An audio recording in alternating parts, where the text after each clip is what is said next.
Emily clutched the crumpled letter in trembling hands, her breath shallow as the words seared into her chest like fire. The storm outside howled against the windows, as if echoing her silent scream. Her eyes traced Daniel's name at the bottom of the page, the brother she once trusted, now revealed as the betrayer of their family's truth. She whispered, "Why, Daniel? Why now?" Her voice broke, swallowed by the thunder that shook the house. The air smelled of rain and regret, mingling with the faint scent of her mother's perfume, still lingering in the room. The clock ticked mercilessly, each second pounding into her ears, reminding her that the world hadn't stopped, even if her heart had.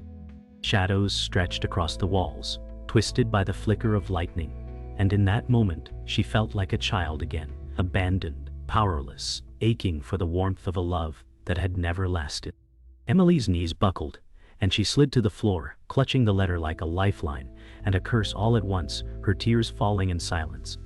Emily sat in silence, her body weighed down by grief, as the storm raged outside. She whispered to herself, "It was always a lie, wasn't it?" The memory of her mother's last words clawed back into her mind, a whisper about secrets buried deep. She remembered Daniel's cold eyes when he left years ago, his promise never to return, and yet his shadow lingered in every corner of her soul. The house creaked, its old bones echoing her sorrow, and she felt like its walls too were tired of holding memories that no longer belong. She reached for the family photograph on the side table, her fingertips brushing the dusty frame, her mother's smile frozen in time, untainted by betrayal. The storm roared like a beast at her door, daring her to face truths she had run from for too long. Her chest ached with the weight of unspoken words, as if silence itself was her punishment. She closed her eyes, clutching the frame, and prayed for a reason to keep standing. Her breath caught as she stared at the photograph, the image of her mother's warm smile pulling her deeper into despair. She whispered, "You knew, didn't you?" Her voice cracked, accusing the picture like it could answer. The walls seemed to close in, suffocating her with the weight of hidden truths, every shadow a reminder of what she didn't want to face. She remembered the laughter that once filled these rooms, silenced now by the storm and her own isolation. The glass frame trembled in her hands, the reflection of lightning flashing across its surface. Emily said, "I don't know if I can forgive him," her words trembling as though the house itself recoiled. The photograph slipped from her grip, landing on the wooden floor with a dull thud that cut through the storm's roar. Her heart pounded, and she felt as though the sound marked the beginning of something she could never undo. Emily bent to retrieve the fallen photograph, her hands shaking, her reflection fractured in the cracked glass. "Even broken, you're still here," she whispered, tracing her mother's image with trembling fingers. The storm's fury outside seemed to mirror her breaking soul, every crash of thunder splintering her composure. The air felt heavy, pressing down on her chest, suffocating her with the weight of memory and betrayal. She closed her eyes, inhaling sharply, as the smell of rain filled the room, mingling with the faint scent of dust rising from the frame. A hollow laugh escaped her lips, sharp and bitter. She said, "Maybe the lies were always part of us, like cracks waiting to spread." Her tears fell silently, streaking her face as she clutched the photo close, as if holding it could keep the past from vanishing into the storm. Emily rose slowly, her body trembling as though carrying the weight of centuries. She placed the broken photograph on the table, its cracked glass reflecting her fractured soul. The storm raged louder, demanding to be heard, but inside the silence pressed heavier. She whispered, "If he comes back, I don't know who I'll be." Her reflection in the window stared back at her, pale and hollow, as though it belonged to someone else. Lightning lit the room, and for a brief second, she saw her younger self in the glass, a child desperate for love, still waiting for answers that never came. Her hand pressed against the window, separating her from the storm, separating her from freedom. A sob escaped her, unbidden, raw, the sound of a heart breaking again. She turned away, whispering, "I can't forgive him," the words echoing like a vow in the hollow of the house. Emily awoke to the muted gray of morning. The storm gone, but its memory still heavy in the air. The world outside looked washed clean, yet inside her, nothing felt renewed. She sat at the kitchen table, the cracked photograph resting nearby, its broken glass catching the faint sunlight. Her hands wrapped around a coffee mug that had long gone cold, and her eyes were vacant, staring past the steam that never came. She whispered, "I don't know how to carry this anymore," her voice barely audible in the stillness. The ticking clock sounded louder than it had in years, each second hammering into her ribs like a cruel reminder. Her thoughts drifted to Sarah, her childhood friend who never left her side, the only one who dared to hold her secrets. A hollow ache pressed at her chest as she wondered if she could bear to let anyone see the letter, the wound it carried, or the truth it demanded. The knock at the door startled her, sharp against the silence that had blanketed the house. Emily froze, her chest tightening, until Sarah's familiar voice called, "It's me." Relief mixed with dread as she unlocked the door, revealing Sarah's kind eyes and worried smile. Sarah, always steady, stepped inside, her presence filling the hollow space with warmth. Emily said, "You shouldn't have come," but her tone carried no weight, only gratitude hidden under exhaustion. Sarah studied her, her gaze landing on the photo and the untouched coffee, her expression shifting to one of quiet concern. Emily turned away quickly, ashamed of how fragile she must look. The silence between them was heavy, but not unbearable, as if Sarah's being there made it easier to breathe. Emily clutched her arms around herself, whispering, "Everything's unraveling, Sarah. I don't know where to begin." They sat together on the worn sofa, silence stretching between them like an old companion. Sarah reached for Emily's hand, her touch grounding. Emily whispered, "He wrote to me, Daniel." Sarah's brow furrowed, her voice firm but gentle. "What did he say?" Emily hesitated, her chest rising with the weight of unspoken words. She finally pulled the letter from the table, its creased edges trembling in her grip, and handed it to Sarah. Sarah's eyes scanned the page, her lips tightening with every line. She looked up, voice low but steady, "You don't have to face this alone." Emily's tears broke free again, spilling silently as she pressed her free hand to her chest. The room felt smaller now, the storm's absence replaced with another tempest, one that lived inside her. She whispered, "I'm not sure I can face him at all." Sarah set the letter gently on the table, her hand resting firmly on Emily's arm. She said, "You've carried too much alone. He doesn't get to break you again." Emily shook her head, voice cracking, "But every word feels like a blade. I don't know how to stop bleeding." Sarah's eyes softened, her voice steady. "You'll stop when you remember who you are. Not his shadow, not his guilt, you." Emily's chest ached as she searched Sarah's gaze, longing to believe. The room held them in stillness, their shared silence louder than thunder had been. Emily whispered, "I feel like I'm disappearing, Sarah." Sarah pulled her closer, wrapping her in an embrace that held not answers, but presence. Emily let herself sink into it, fragile but tethered, her tears dampening Sarah's shoulder, the broken photograph watching silently from the table. Later that afternoon, Emily stood by the window, her arms wrapped tightly around herself, as if shielding against truths too heavy to carry. Sarah's voice came from behind, steady but urging, "You need guidance beyond me. Talk to Dr. Harris." Emily stiffened, her voice sharp with fear. "I can't. He'll see right through me." Sarah stepped closer, her reflection merging with Emily's in the glass, her words firm. "That's what you need. Someone who won't let you hide." Emily pressed her forehead against the cool glass, the world outside bright but unreachable. Her voice cracked, "I'm not ready to be seen."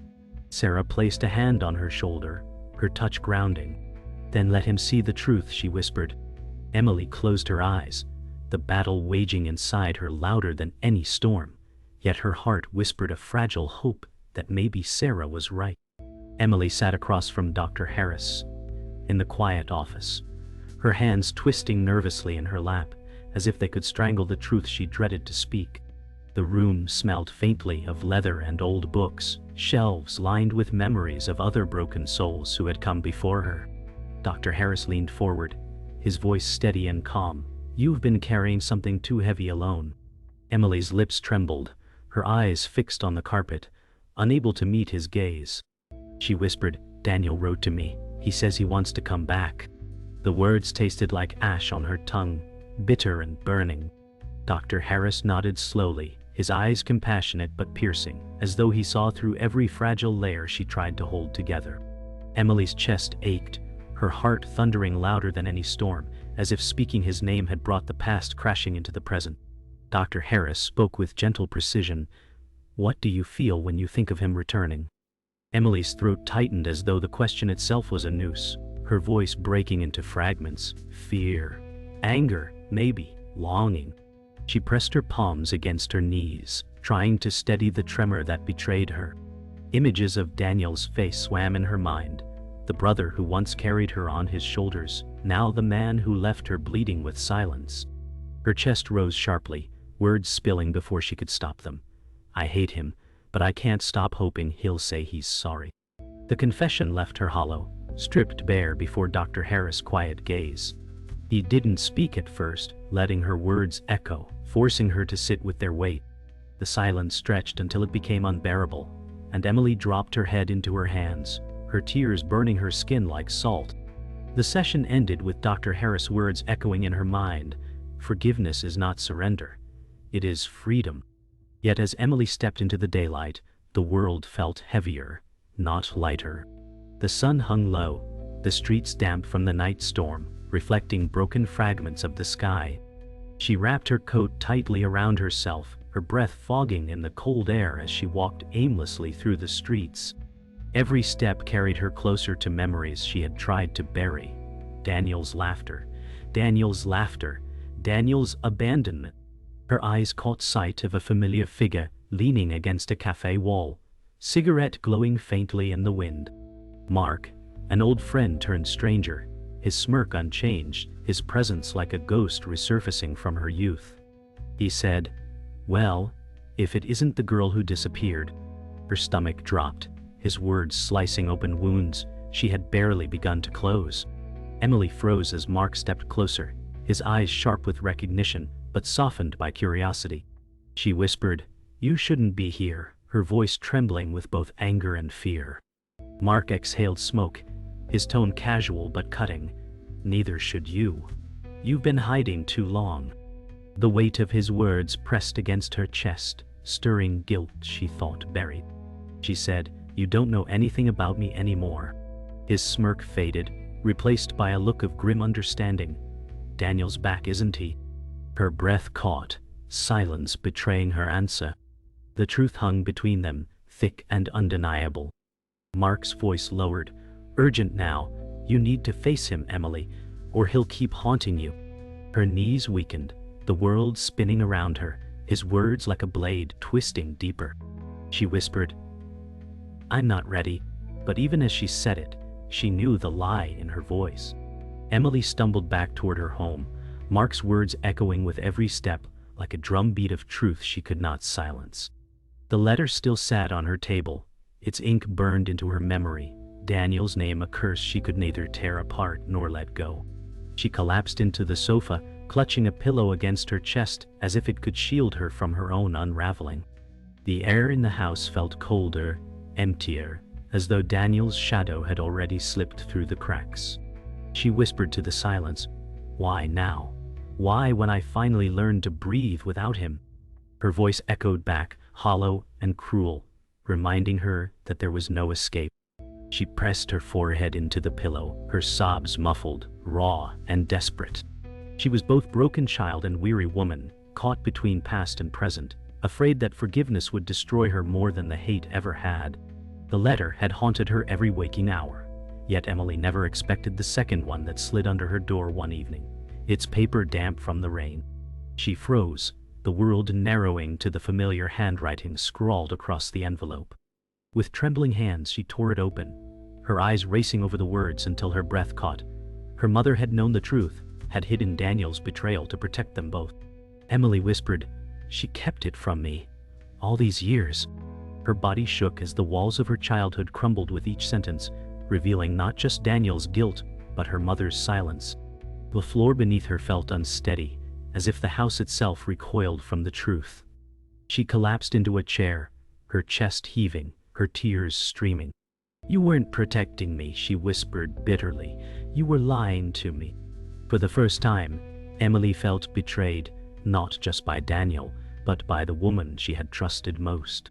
Emily stormed into her bedroom, dragging the shoebox from under her bed, scattering old photographs and yellowed notes across the floor.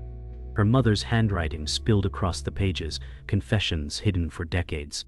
She whispered, "You knew everything, and you let me believe it was me." Her hands trembled as she held a faded letter, addressed to Daniel, words of forgiveness her mother had never sent. Rage and grief tangled in her chest until she could barely breathe. She clutched the paper to her chest, rocking slightly as if it could undo years of silence. "All this time," she gasped, "I hated him while you carried his secret." Her tears fell freely, soaking into the fragile paper. She felt like a stranger in her own history, her life rewritten in an instant. Emily screamed, a raw sound that shook the small room, her voice breaking against the walls until only silence remained. Sarah rushed over the next morning, the panic in her eyes reflecting Emily's unraveling state. Emily thrust the letters at her, voice breaking. She knew Sarah. She knew everything. Sarah's hands shook as she read, her expression darkening with every word. She whispered, "Your mother carried this for years. Maybe she thought she was protecting you." Emily snapped, her voice sharp and raw. "Protecting me? She built my whole life on lies." Her body collapsed against the sofa, her sobs loud and unrestrained, as Sarah dropped the papers gently onto the table. Sarah sat beside her, whispering softly, "Sometimes silence is love, even if it feels like betrayal." Emily shook her head, her voice hoarse. "No, Sarah, it's cowardice." Her chest burned as though every breath cut her deeper, her faith in everything she had believed unraveling faster than she could catch it. Later that day, Emily walked aimlessly through the park, her coat pulled tightly around her, the autumn air crisp with the scent of wet leaves. She heard footsteps behind her and turned sharply to find Michael, the man who had once been more than a friend, his eyes filled with both warmth and uncertainty. "Emily," he said softly, "you've been running from ghosts." She stiffened, her voice laced with exhaustion. "You don't know what I've learned."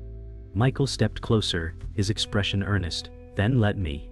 Don't keep building walls so high no one can reach you."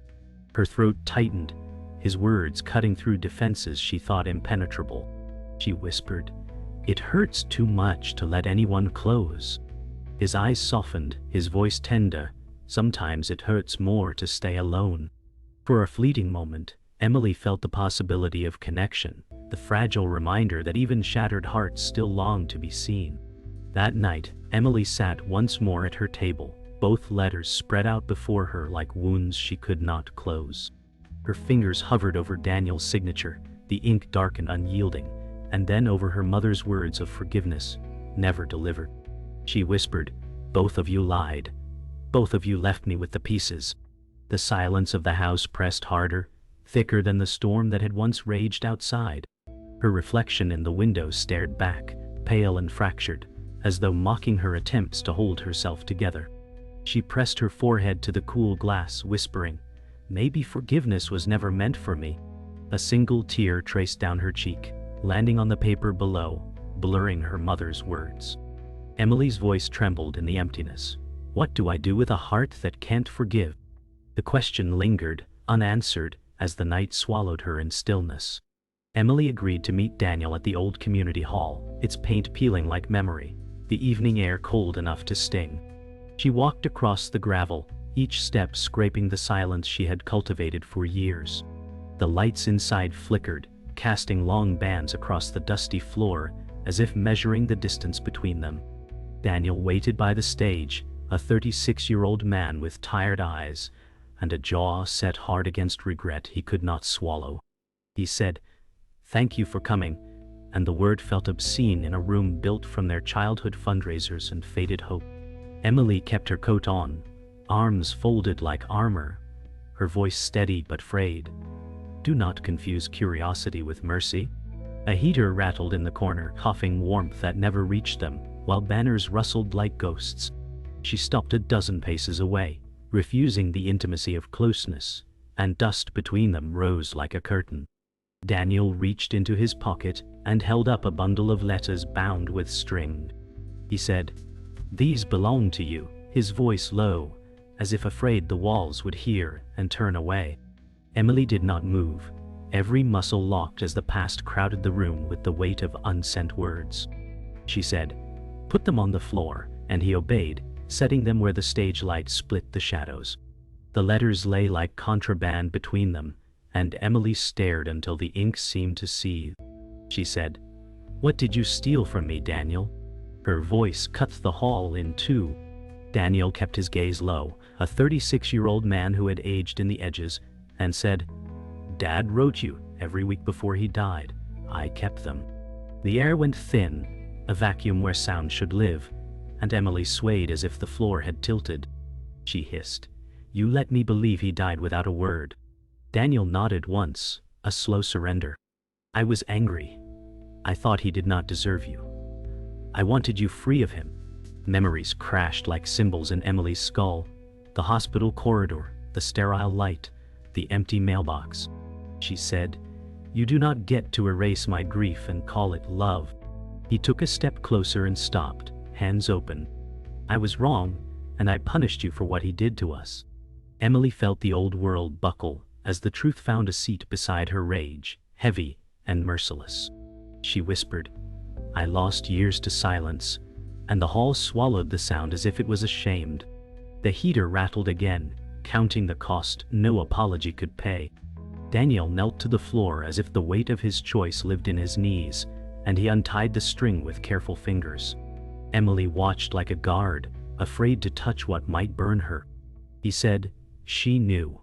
Mom found the first bundle after the funeral and begged me to give them back." The words shivered through the hall, rearranging the bones of Emily's memory until the room leaned. Her voice sharpened, "And you still kept them?" Daniel nodded, shame pulling his gaze to the scuffed floorboards. "I thought you would forgive him and leave me behind. I was losing you too."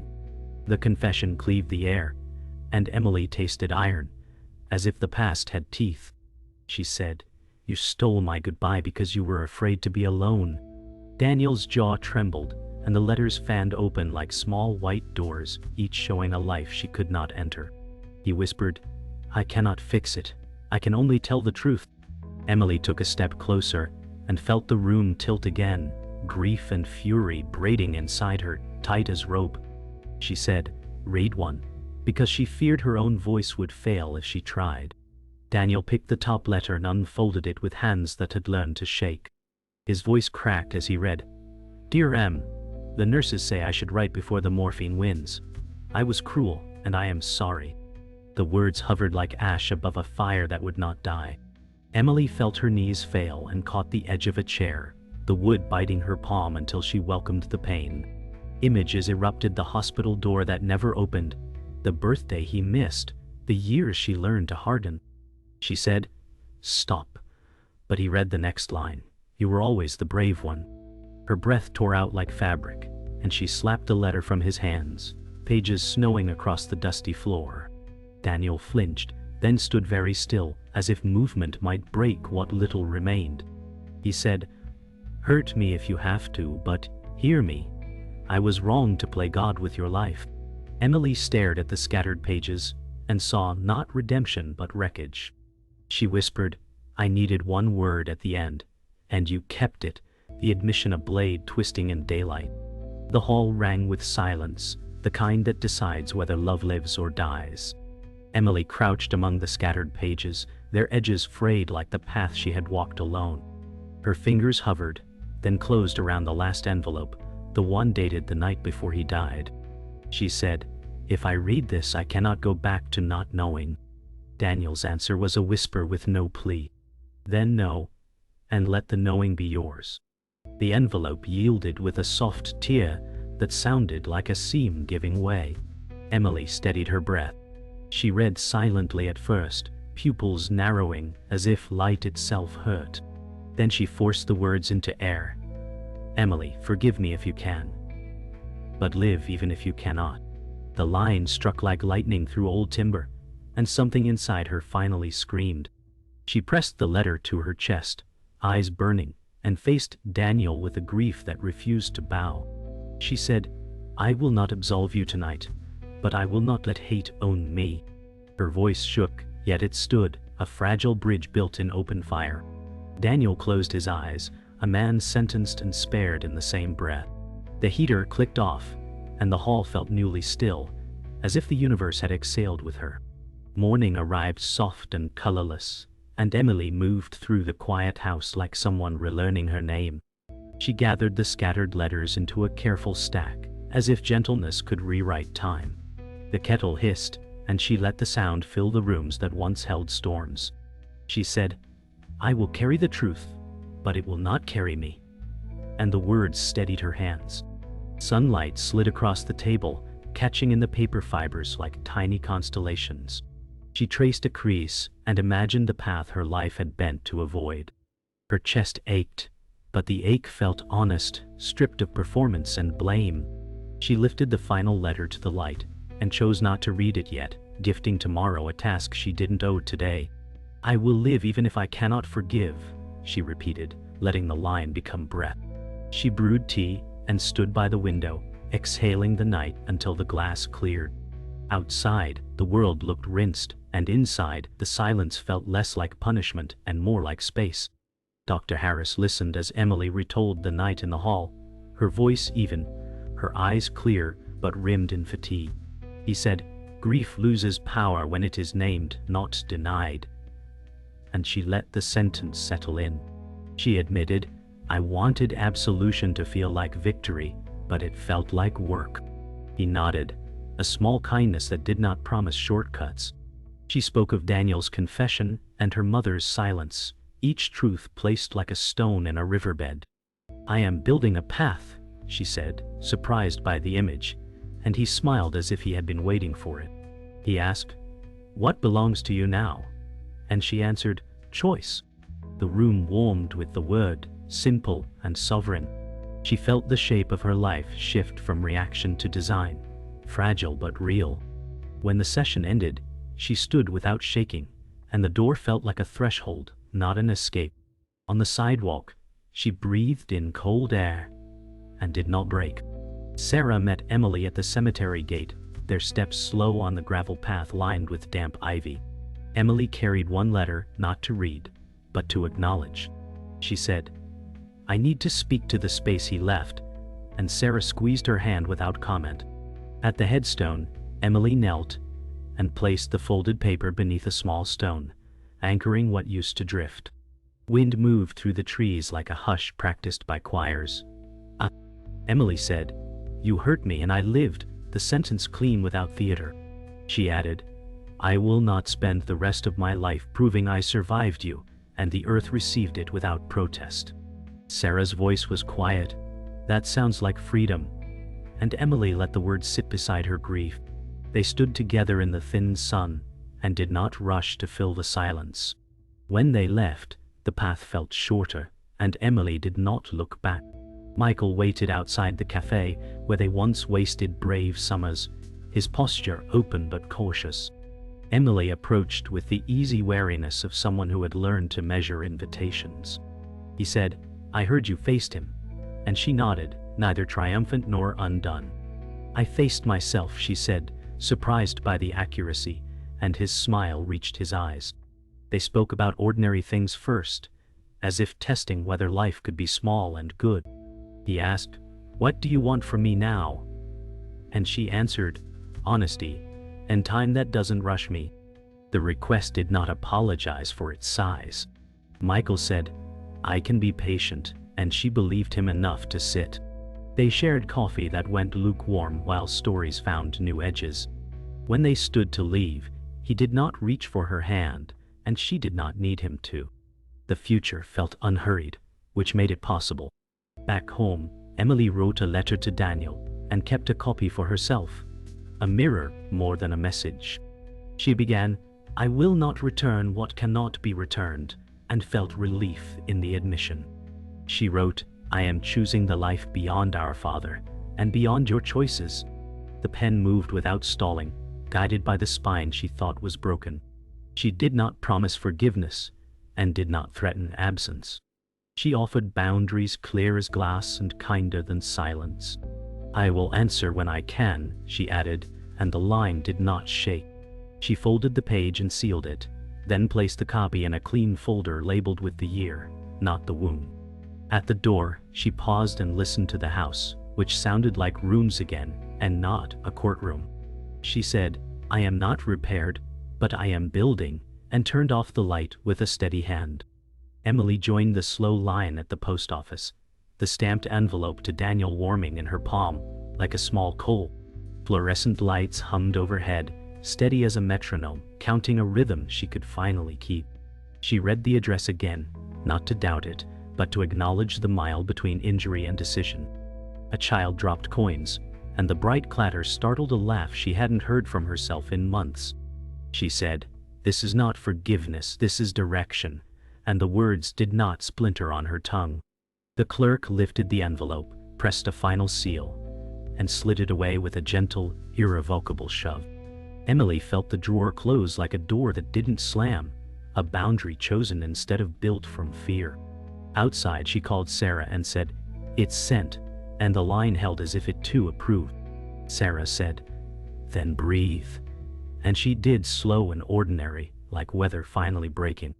A breeze tugged her hair, cool and clean, and the day did not pretend to be new, only livable. She stood beneath the flag and let stillness settle where panic used to live. "My life returns to common time," she said, and the words walked with her down the steps. She found Daniel by the river path at noon, where wind braided the water into quiet silver. He looked older in daylight, a 36-year-old man wearing the weight he'd finally named. He said, "I won't ask you for what I don't deserve," and his hands remained empty and visible. Emily kept the railing between them, a slim line that felt honest, not cruel. "I mailed my boundaries," she said, and the word sounded practical, like a tool that fits the hand. Daniel nodded and placed a small velvet box on the bench, not crossing the line. "Mom's ring," he said. "I held it because I didn't know who I was without you." Confession didn't sway the trees or the water. It only made space. Emily said, "I am not your proof of goodness," and the sentence landed, steady as a dock. He answered, "I'll learn another way," and for once she believed effort more than sorrow. She lifted the box, not as a pardon, but as a record of what was. "We will write in present tense," she said, and the river kept moving. That evening, Emily met Michael outside the bookstore cafe, where chalk letters promised nothing more heroic than pastries. He lifted a to-go cup and said, "No grand rescues, only company," and the grin was gentle, not bright. She laughed, the sound small but unforced, and answered, "Company is a brave thing." They walked the block twice, letting conversation find its stride without dragging the past by the collar. Michael said, "I can be near without leaning," and he kept his hands in his pockets like a promise. Emily felt the day sit beside her rather than on her chest. She admitted, "I don't know where I end and begin yet." And his reply was simple, "We can measure slowly." A street musician missed a note and smiled at his own mistake, and she loved the mercy of it. They stopped at the corner where the light changed and did not hurry across. "I choose the unremarkable miracle," she said, and he said, "Me too," as the world gave them green. Back home, Emily laid the cracked family photograph on the table beside a new frame that didn't apologize for its shine. She cleaned the glass with steady strokes, each pass lifting old dust without erasing history. "You failed and loved," she told her mother's smile, and the sentence left room for both truths. She eased the photo into the frame, aligning edges that would never be perfect. Sarah called, and Emily put her on speaker, hands busy with careful work. Sarah said, "I kept trying to fix you with loyalty," and Emily answered, "You kept me from drowning with it." They laughed, not to hide anything, but because grace sometimes sounds like relief. Emily set the frame on the mantel and stepped back until the room fit around it. "It will live here," she said, and the decision felt domestic and brave. Sarah whispered, "So will you?" And the echo held. Evening gathered without threat. like a curtain drawn because the play had ended well enough. Near midnight, she opened the window and let the quiet enter like an invited guest. The street was empty, the air cool, the kind of night that does not demand a story. She boiled water and didn't wait beside it, trusting it to sing when ready. On the counter, the copy of her letter to Daniel rested in a folder labeled by year, not grief. She said, "I will live, even if I cannot forgive," and heard the words return without echo, as if the house accepted them. The kettle called, and she poured a mug she would finish at her own speed. She stood by the sill, the city breathing, and felt her pulse match something steadier than pain. She touched her chest and did not flinch from its history. "I am not healed," she said, "but I am building," and the admission rang clean as glass. When she closed the window, it clicked like a note resolving to the home key. The night kept its promises, and she kept hers, and the room held both without breaking.